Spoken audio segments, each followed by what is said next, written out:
Aujourd'hui, je vais établir un record sur le parcours de mini-golf.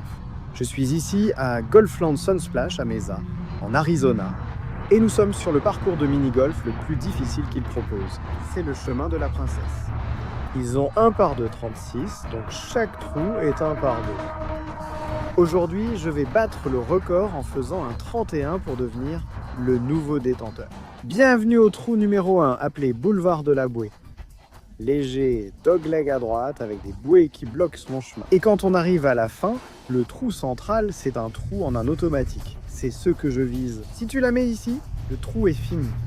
Si tu rates et vas sur les côtés, tu dois puter depuis le bas, là-bas. L'objectif est un clair, rester droit, éviter les bouées et viser ce trou pour commencer avec un trou en main. Bonne trajectoire, d'accord. J'ai besoin d'un tir moins puissant pour qu'elle rentre doucement. On doit faire 1-2 ici. Bon tir ici. On a manqué le trou en 1, mais ce sera un bon début si j'entre celui-ci.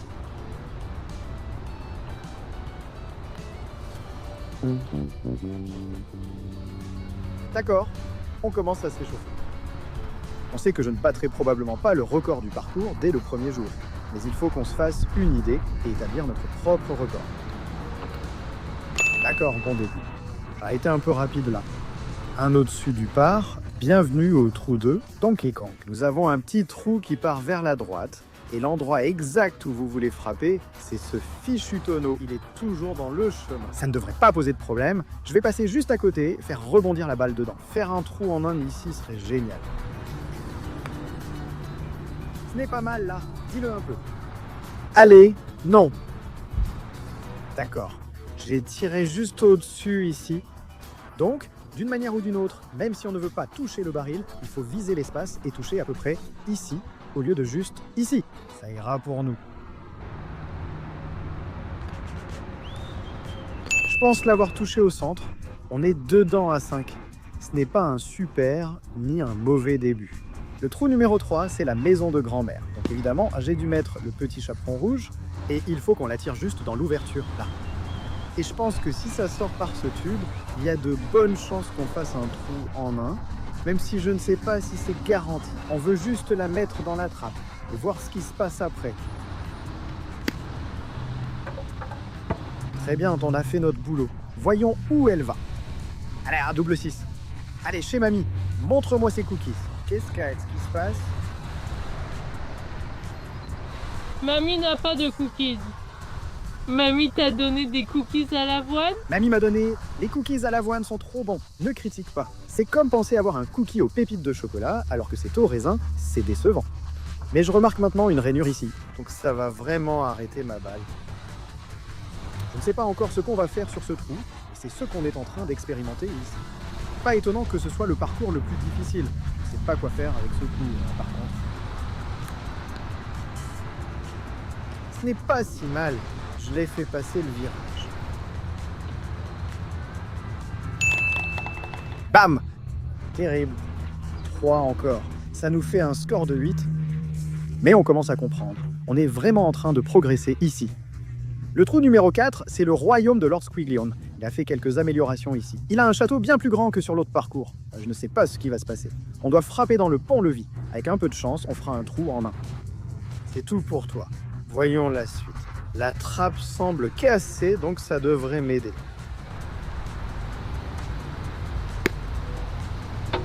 Yo!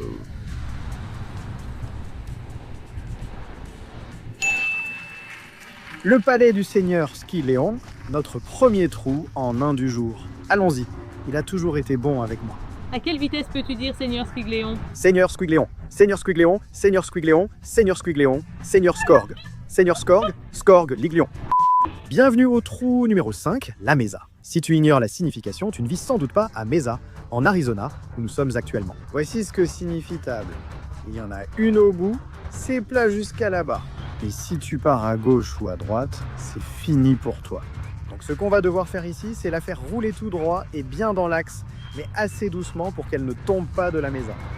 Celle-ci, on peut clairement faire un trou en main.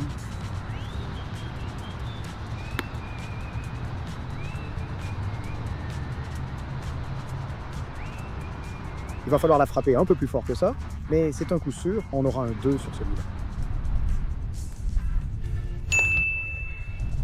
Ouais, je suis comme ça. Après 5 trous, nous avons joué 11 coups. Il faut qu'on se réchauffe. Le trou 6, c'est les champs de méduses. On a une montée, une descente, puis un mini-volcan à la fin. Il faut la faire monter, descendre, remonter, puis rentrer. Trou en un ici, laissez-le faire. Non, ça n'a pas assez de force, il faut pousser. Non, d'accord. Battre un record du parcours devrait être automatique. Je ne peux pas frapper si doucement. Compris. Très bien, encore 2. Ça va nous amener au numéro porte-bonheur 13. Comme je l'ai dit, c'est le jour du test. Oui, c'est ça, le trou numéro 7. C'est Monsieur Evil Knievel. Celui-ci est extrêmement difficile de faire un trou en un, mais je vais sûrement y arriver. Actuellement, on est sur une moyenne de finir à 3, au-dessus du par, mais je pense qu'il y a beaucoup de trous en un qui nous attendent là-bas, donc il faut qu'on se chauffe. Ouais bébé, rebondis. Reste. Rebondis encore plus. Correct. Avec les failles, je suis toujours content si j'ai une chance de faire un 2.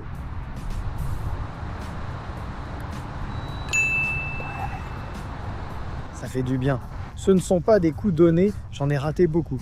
Le parcours du palais de la princesse montre vraiment les crocs. On doit rester concentré, faire quelques as rapidement. On est ici au trou numéro 8. Ce trou, c'est la chaîne. Il faut viser droit au milieu ici et ne pas tomber dans ces petites fentes sur les côtés. Laisse-la descendre un peu vers la gauche jusqu'au trou. On va y arriver. Ce ne sera pas très difficile, sauf pour un trou en un. On doit juste trouver notre place. À travers les lattes, tape dans la descente, trouve le centre. Allez maintenant, oh là là! Donc si je rate en bas du trou, je dois viser le mur plus à droite. C'est comme ça que la physique fonctionne? Je pense que oui, je dois donc taper un peu plus haut. Mais on va prendre un petit coup pour finir. Passons au trou suivant. Le numéro 9, c'est ce gros truc qui balance. Pourquoi ce nom? Un gros truc bouge là-bas. Il faut percer un trou ici. Fermez les écoutilles. Ouais. Ah non. D'accord, il y a une grosse déviation de droite à gauche. C'est beaucoup plus haut ici que là-bas. Et ça a complètement dévié ma balle à cet endroit. Oh! Non, j'ai raté. On n'a pas été touché par le gros truc. Mais le score sur ce trou n'est pas bon. Trou 10 skiball. On doit la mettre dans ce cercle jaune juste au centre. Et ça nous donnera un trou en un automatique. Si on rate le centre, on doit aller peter de l'autre côté du skiball.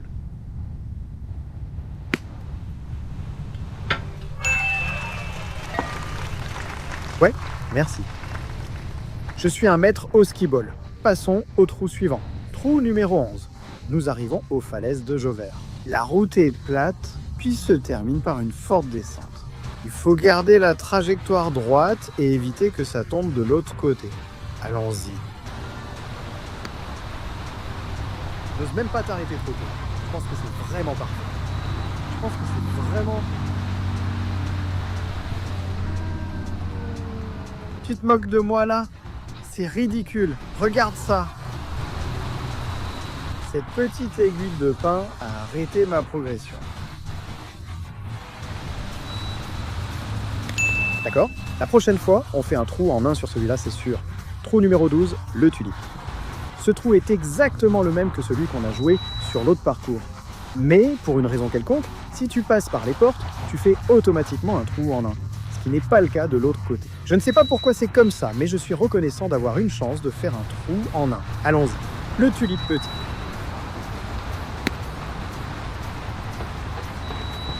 Waouh, ça a failli sortir. C'était effrayant. Oh, Oh. d'accord. Je ne sais pas si tu as entendu ce bruit, mais j'ai rebondi hors du trou dans un seau et failli quand même faire un trou en un. Ça aurait été fou. Mais on va juste jouer la balle là où elle est, non? Ce n'est pas un trou en un si elle ne reste pas dans le seau. Quoi? J'imagine? Ouais, à 100%. Donc on va la jouer. C'est dommage, mais la prochaine fois, il faudra qu'on trouve comment la faire descendre dans le tuyau un peu plus lentement pour qu'elle ne ressorte pas. Je ne pouvais pas le regarder. Ouais, c'est juste du métal là-bas. Donc ça roule jusqu'au fond, ça tape sur le métal, et ça fait boing, et ça ressort. Mais c'est comme ça parfois. On passe au trou suivant. Le trou 13, c'est le saut en hauteur. On a une grande rampe ici avec une rivière qui coule au milieu. Et il faut qu'on s'assure de l'envoyer de l'autre côté. Je peux encore battre le record du parcours, mais il faudrait un trou en un sur chacun des 6 derniers trous. Ce sera donc difficile. Quoi qu'il arrive, on établit notre propre record ici et maintenant. Et faisons un trou en un tout de suite.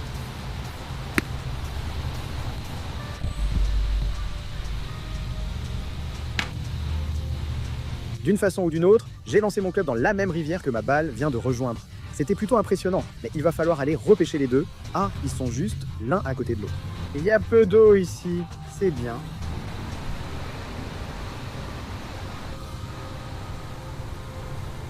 Tu ne regardais pas mes fesses, hein? Juste un peu. On va sauter juste ici. C'est un peu dégoûtant maintenant que tout est mouillé. J'aurais préféré ne pas avoir jeté mon club dedans. Allez, avec un peu de chance. Oh non. On risque un trou catastrophe au mini-golf. J'ai déjà frappé 2 fois dans l'eau et une fois ici, c'est mon 4e coup. Je veux dire, c'est sûr, le record du parcours, bah, c'est fini pour moi. Mais là, c'est pas bon du tout.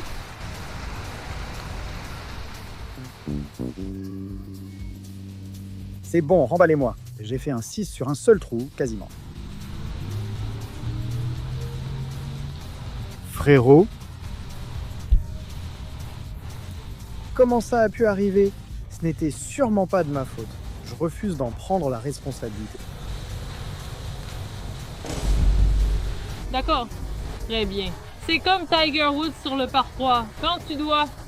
Oh non, ça non, il y a un problème. Je pense qu'il y a un problème avec mon putter, ma balle ou le trou. Je n'arrive pas à comprendre. Un coup droit est tellement facile.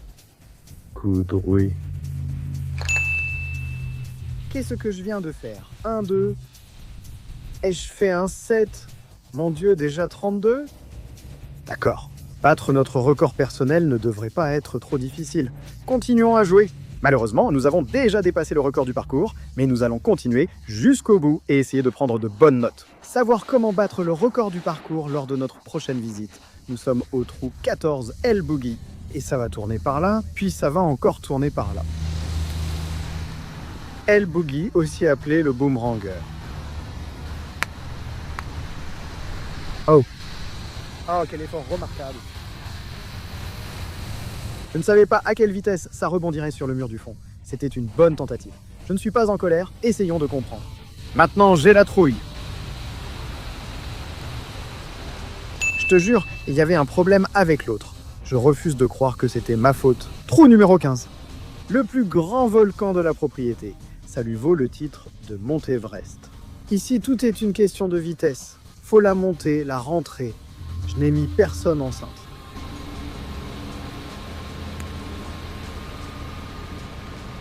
Le mont Everest a été escaladé, grimpé. Un petit trou d'accès facile pour récupérer ta balle. Super trou en 1,16 appelé Crunch Time. Tu dois la frapper par-dessus ce gigantesque obstacle en forme de losange. Et si tu la tapes contre ce mur noir au bout, ça devrait rentrer pour un trou en 1. Testons cette théorie tout de suite.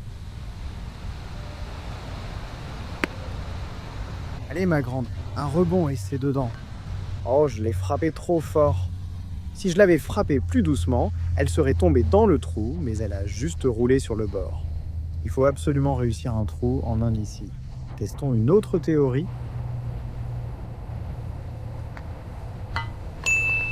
C'est ce qui est censé se passer après le coup de départ. Je pense que j'ai juste frappé trop fort, mais on l'a eu au coup suivant. Trou numéro 17. Ce trou, c'est une véritable épreuve de feu. C'est le trou le plus difficile qu'on va jouer aujourd'hui. Je sais que tu te dis, mec, t'as déjà fait un 7, mais ça c'était juste moi qui faisais n'importe quoi. C'est vraiment le trou le plus difficile qu'on ait à jouer. Ça descend tout du long, ça part sur la gauche, et ensuite on a une table où il faut vraiment doser parfaitement la vitesse, sinon tu tombes de l'autre côté. Celui-là c'est déjà difficile de faire un 2, alors un trou en 1, c'est encore pire, mais il faut qu'on y arrive. Monte là-haut.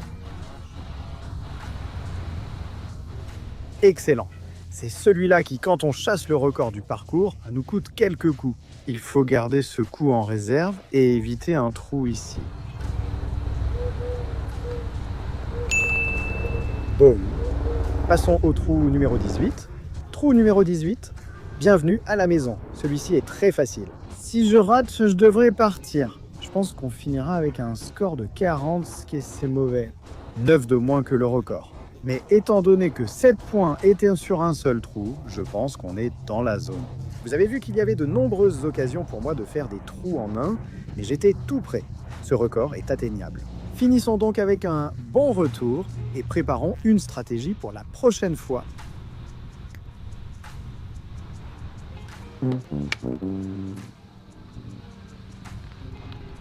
Tu sais quoi? C'est à peu près la seule chose que tu ne dois pas faire sur ce trou. En fait, c'est vraiment la seule chose à ne pas faire. Comment c'est arrivé?